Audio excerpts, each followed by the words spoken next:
right here on the Muskegon Channel. I'm Andy O'Reilly. Dave Cackley's there. What a late night. Whew. I'm wiped out. I'm going on 3 hours. So. Yeah. Double shot of AFV last night from 7 till 9. I laughed. I think I pulled a groin muscle. I was laughing so hard. And then it was a lot. And I think there was a football game on. I was going to say, is this where you go? Was there some sort of sports ball game going on or something? I don't know. I know there's a lot of people excited, but I just You know what I noticed this morning, honestly? And I read this really objectively, and I came in today, and I good for the You're not Chiefs, objective. Whatever. Yeah, I did. I really did. Most white guys all hated the halftime show. They really did. That's all they could find to complain about. Most women loved it. Mm-hmm. The game, nobody's really talking about the game. Nobody gives a shit. Game was good. And we watched some of the second half. So, and I did see the punt that turned it all around. So, the when he bobbled the punt. Yeah. Yeah. So that's when it all made the turn. So I got to see that. And the divisiveness over every incident in the Super Bowl across social media this morning. Mm-hmm. I hated this. I love that. Reba McEntire is the greatest national anthem singer of all time. Blah, blah, blah. It's like, Jesus H, folks. Does everything have to be a dividing point? Yeah, it does now. It doesn't. It doesn't. It does. You're right. It shouldn't be. But it is. Like I was talking about on Friday, the people who are the Taylor Swift thing boggles my mind, in part because I don't care. Right. But there were people way too invested in not liking her, and also people way too vested in defending her. And she doesn't need your defense. She doesn't need your hatred or your defense. It's just kind of ridiculous. My favorite. I will say this. Post Malone's America the Beautiful was really good. Reba was fine. The national anthem was fine. The halftime show was okay. I appreciated the fact that Usher, I think that was live, and he was sweating. He did bullets. sing live. Yep. That dude, whether you liked him, whether you thought it was okay, I thought it was okay. Yeah. But again, this isn't for me anyway. Nope. It's for millennials. It's for everybody, dude. It's not. No, it's not. Well, no, it's really not. Hear me out. No, it's not. Yeah, it is. It's for everybody, and you got to think of the Super Bowl like this. You got sports fans. You got pop culture fans. You've got old, young, country. So you're going to have to try and find an element of every nook and cranny of entertainment to put in the Super Bowl. So it's for everybody. Okay, that's what I said. The Super Bowl is for everybody because the halftime show wasn't. Right. Halftime show was for a specific audience, and that's fine because of what you were saying. You're giving something. It's something in it for everybody. Usher's not for everybody. Usher's not for me. I thought he gave you his best for a 40-something dude who's past his prime. There's a few Usher songs I like. I'm good. I can't name an Usher song. I couldn't either. So that's but again, it's not for me, and that's okay. Yeah. It's okay. It was I didn't hate it.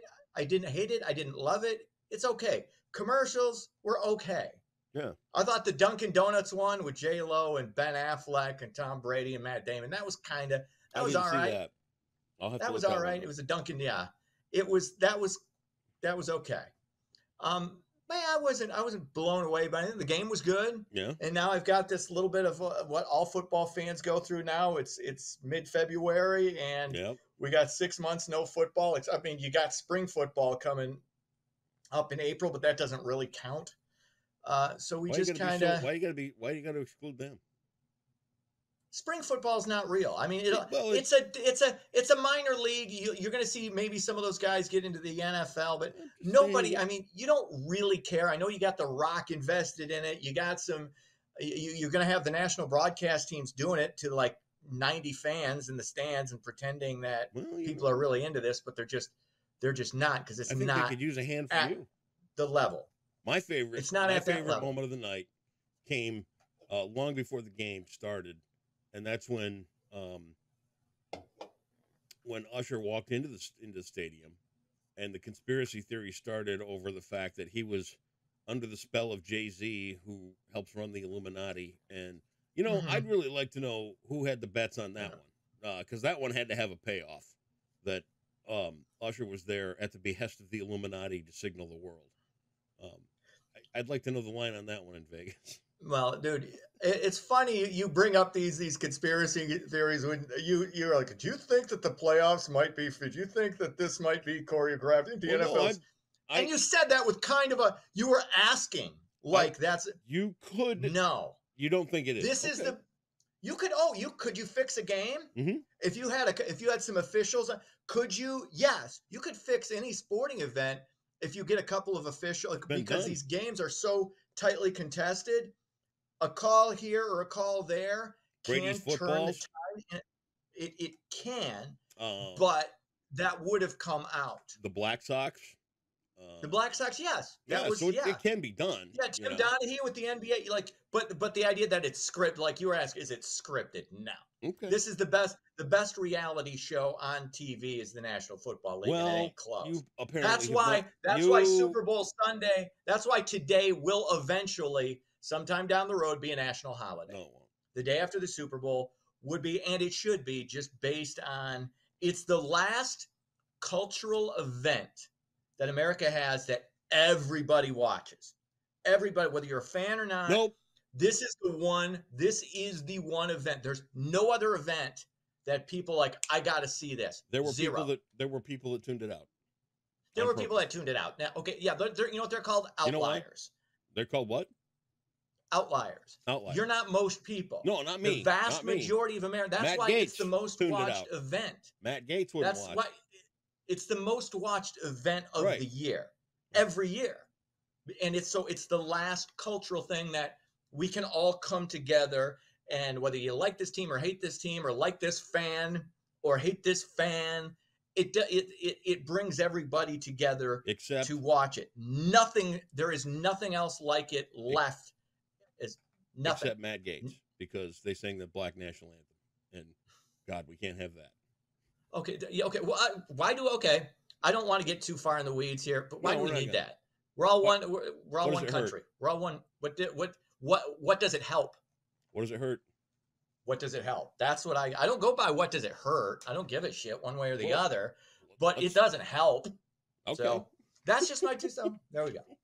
Let's get into it. Super Bowl 58 in the books. Kansas City Chiefs are repeat champions. First time since the 2004 Tom Brady-led Patriots. Kansas City Tomahawk chopped the San Francisco 49ers in overtime. 25-22. You're telling me I don't know anything about football. Look at me go. There you go.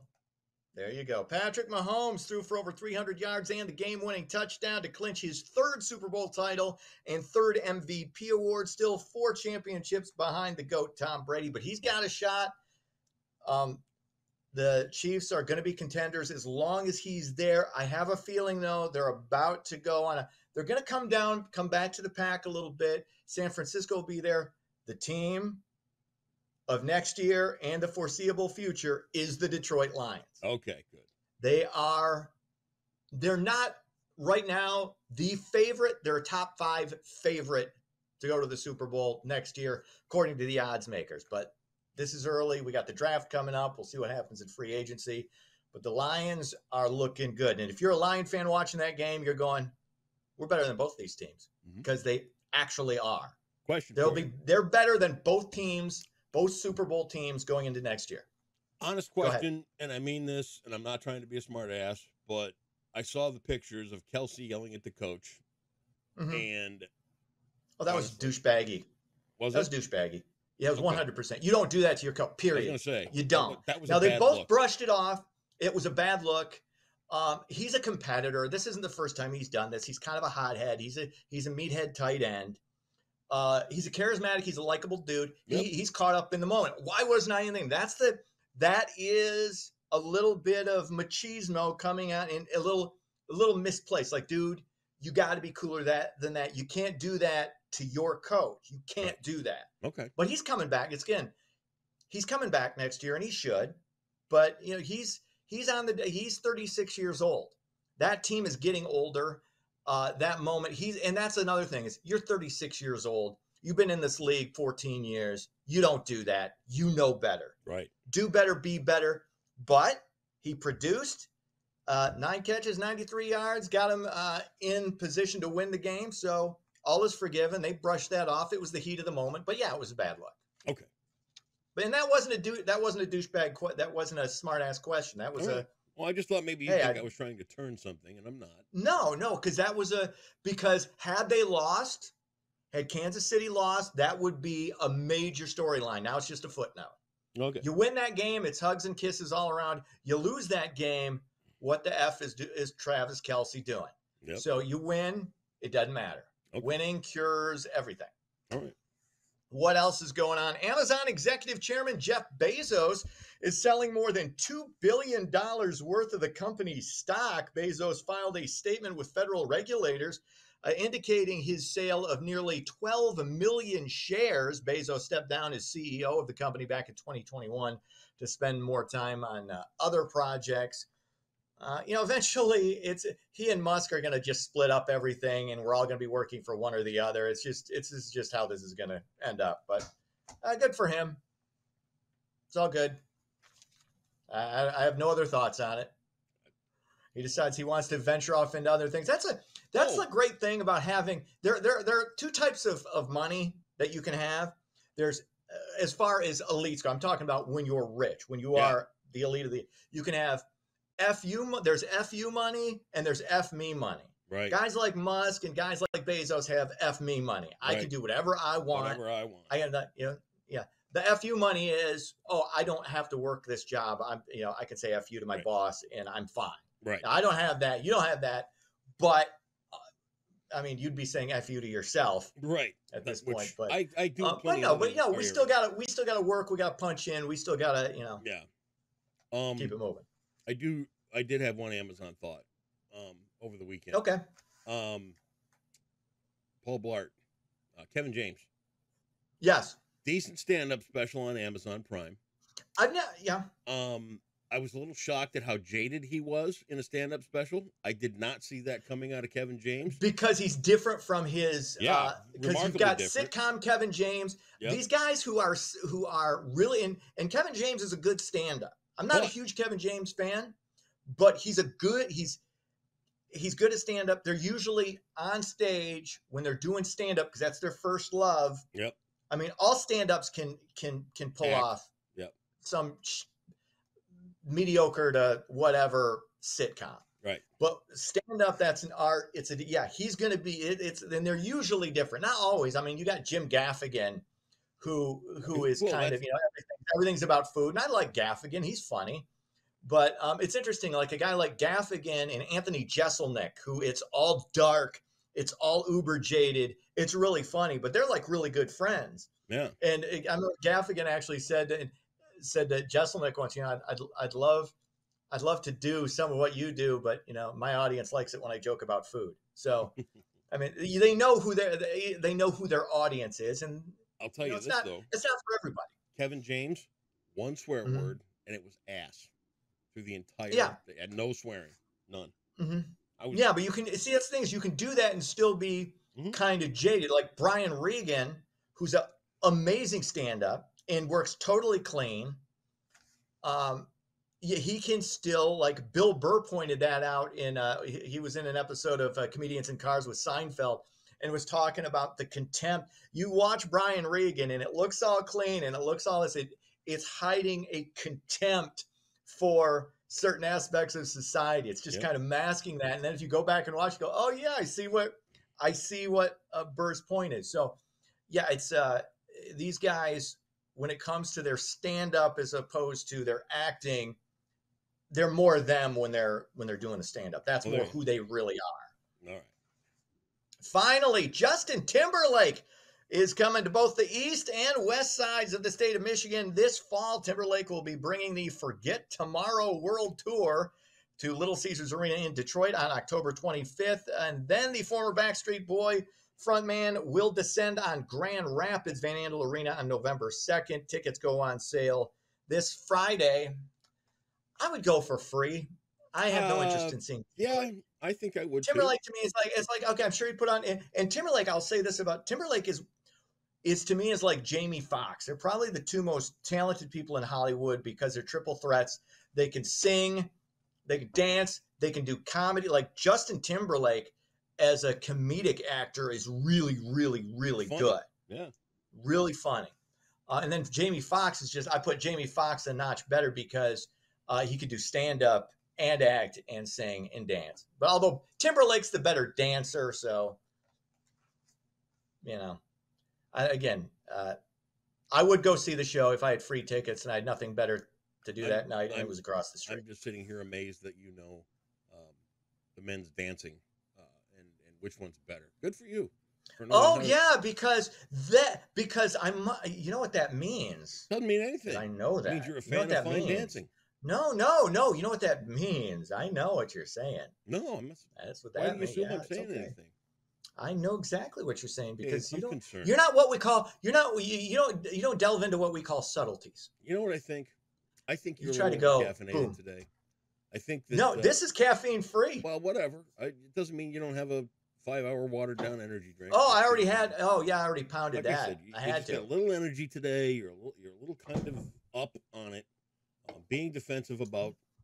I'm not defensive. No, not at all. I'm just. I was seeing what you were saying about me and what my social life may be. Would you like to see me dance? It's completely the opposite of your insinuations. No, that's okay. Would you like to see me Although I will say this, I was I did oversell. There's a meteorologist on Channel 3 who I thought may be the most handsome man on TV, and I was bringing this up Keith with meteorologist Samantha. No, he does look good coming through those glasses. No, geez, no. But I figured out he I think I oversold him. Good looking dude, solid meteorologist. I don't mean to be objectifying male meteorologist, which is a really super good looking dude. And I was trying to have this discussion with Sam Jackson. She wasn't having any of it. She's like, he's fine. He's not. I think you're blowing this out of proportion. And I think I did. Well, were you trying to see if she had his number or something? Or? No. Again, no. I don't know. I have I have a 51-year unblemished record of heterosexuality. I thought maybe you wanted to play pickleball. I'm secure enough to say, hey, that's an attractive man. You've never said that to me. We don't have that kind of relationship. Oh, okay. All right. I wouldn't feel comfortable building you up. I've said you've got great genetics. And if you just put a little work in, you'd be like, I've gone overboard about those young pictures of your dad. Okay, great. That's uncomfortable. I'm going to tell you. We're going to stop. Your dad was an Adonis. Yeah, there you go. Absolutely. Oh, wait, I got it. Okay, finally, a couple others. I mean, we talked about the Super Bowl. Yeah. Michigan State, college hoops. Michigan falls to Nebraska after stunning Wisconsin. Michigan goes down by 20 in Lincoln, 79-59. Meanwhile, Michigan State takes down 10th-ranked Illinois, 88-80 to solidify their hopefully NCAA tournament appearance. We shall see. Well, you see, now it comes full circle right there. Because here you are just a few minutes ago worried about football, and now they're already talking about the tournament. Isn't that wonderful? Of course, because that's the next thing. See? All hope was lost a mere, it's not, what, it's 15 not minutes lost. ago, and now you've got the NCAA tournament. I'm down.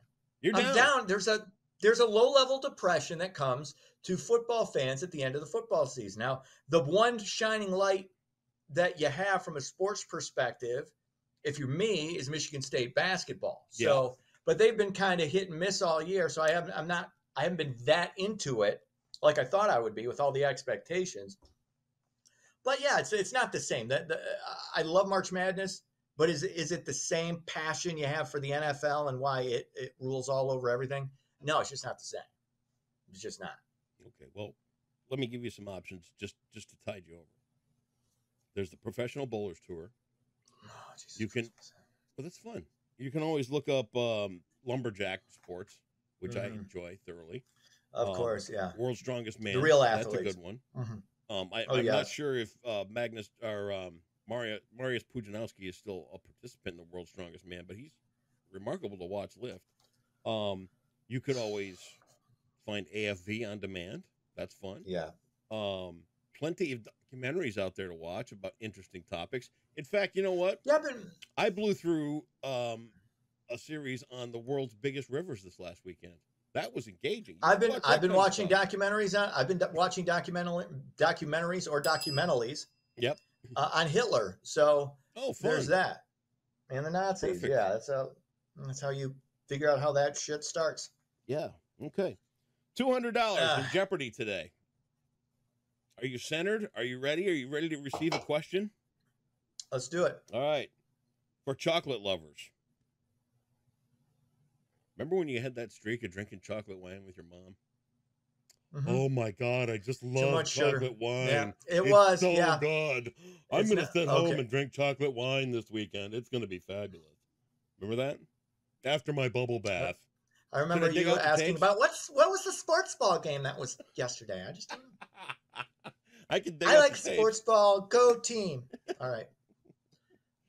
Streetlights in Hershey, Pennsylvania are shaped like these foil wrapped candies. Gotta be Kisses. Look at you. 53,400 in the hole. Kisses all around. Dave Cackley, here comes a big one for you. Mwah! Oh, puts the hand up. Way to go.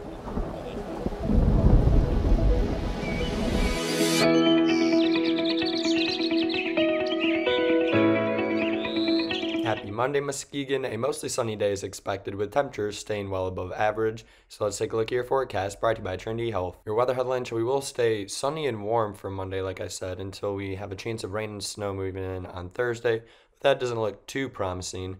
But behind that system, cooler weather will arrive by the following weekend. Temperature-wise today will be in the low 40s, which is well above average for this time of year, about 10 degrees above where we should be for this time of year. So definitely go outside and enjoy the nice weather, including the added sunshine. So for your Monday, expect a high of 42 with mostly sunny skies. The winds will be fairly light out of the southwest at 5 to 10 miles per hour. Overnight, we will cool down though into the upper 20s thanks to mostly clear skies holding on with a north wind at 5 to 10 miles per hour. And we look to stay dry going into Wednesday at least. Temperatures will dip down a little bit into the mid 30s on Tuesday.